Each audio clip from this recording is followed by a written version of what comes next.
पारावर आलो तर या ठिकाणी बंबे खूप सारे आलेले होते। रामकृष्ण हरी मित्रांनो, मी मंगेश सपकाळ। बंबे का आले असेल काय माहिती, नंतर कळालं की नाल्या अंडरग्राउंड करणे चालू होत्या। मग प्रश्न पडला, सर्वच नाल्या अंडरग्राउंड चालू आहे का? तर याचे उत्तरे नाही। वाल्मिक नगर पासून ते बुद्धवाडा पर्यंत अंडरग्राउंड नाल्या चालू आहे। पूर्ण गावात होईल का काय माहिती। मी का म्हणतोय, छोटीशी भागुबाई ज्या ठिकाणाहून देवी स्वारी निघते ना, या ठिकाणी लाखो पब्लिक येते देवीची स्वारी बघण्यासाठी। त्या ठिकाणी नाल्या आहे पण अंडरग्राउंड नाल्या झालेल्या नाही। या वर्षी आणि मागच्या वर्षी देवीची पोत खेळत असताना भाविक भक्त नालीत पडत असतात।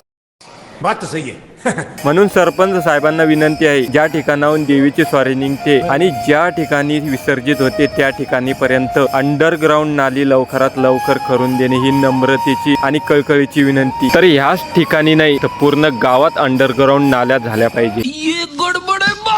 आणि हो, अजून एक प्रश्न, आपण म्हणतात हागणदारी मुक्त गाव झालंय। ठीक आहे, हागणदारी मुक्त गाव झालंय, पण गावातील घाणं अजून तशीच आहे। आपण सर्वांनी गडी ऐकली असेल, एक्झिट ज्या ठिकाणाहून देवीची स्वारी निघते त्याच्याच बाजूला एक हागणदारी म्हणून 10 ते 15 गुंठ्यात त्या ठिकाणी मोठमोठाले झाडपाला आणि अडचण एवढी झाली आहे की त्या ठिकाणी साप, इच्छू, उंदीर, घुशी असे अनेक प्रकारचे डेंजर प्राणी त्या ठिकाणी निघताय। म्हणून लवकरात लवकर काहीतरी तोडगा काढून त्या ठिकाणी एक छोटस मंदिर का होईना एवढं लवकरात लवकर त्या जागेवर निर्णय घ्यावा। छोटस मंदिर झालं तर छोटे मोठे कार्यक्रम या ठिकाणी होत राहतील। लखनच्या दुकानात आलो तर शिव मोजत होता चिल्लर 1-2 रुपयाची। काही वेळाने डायरेक्ट पोचलो टोक्यावर सोयाबीनच्या वावरामध्ये। हरणा काय खात होत्या काय माहित। आता आलो होतो गावाळीमध्ये मिरचीचे पोते भरणे चालू होते, पण शिव मध्ये का करत होता काय माहिती।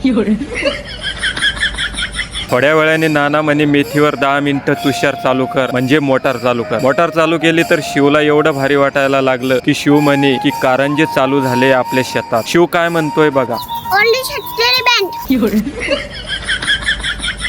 शिव बैलगाडीवर चढला, शिव नळ चालू करत होता, शिव पाणी पित होता, शिव कच्ची सीताफळ सुद्धा खात होता। आता शिव तर काय मिरची पण खात होता।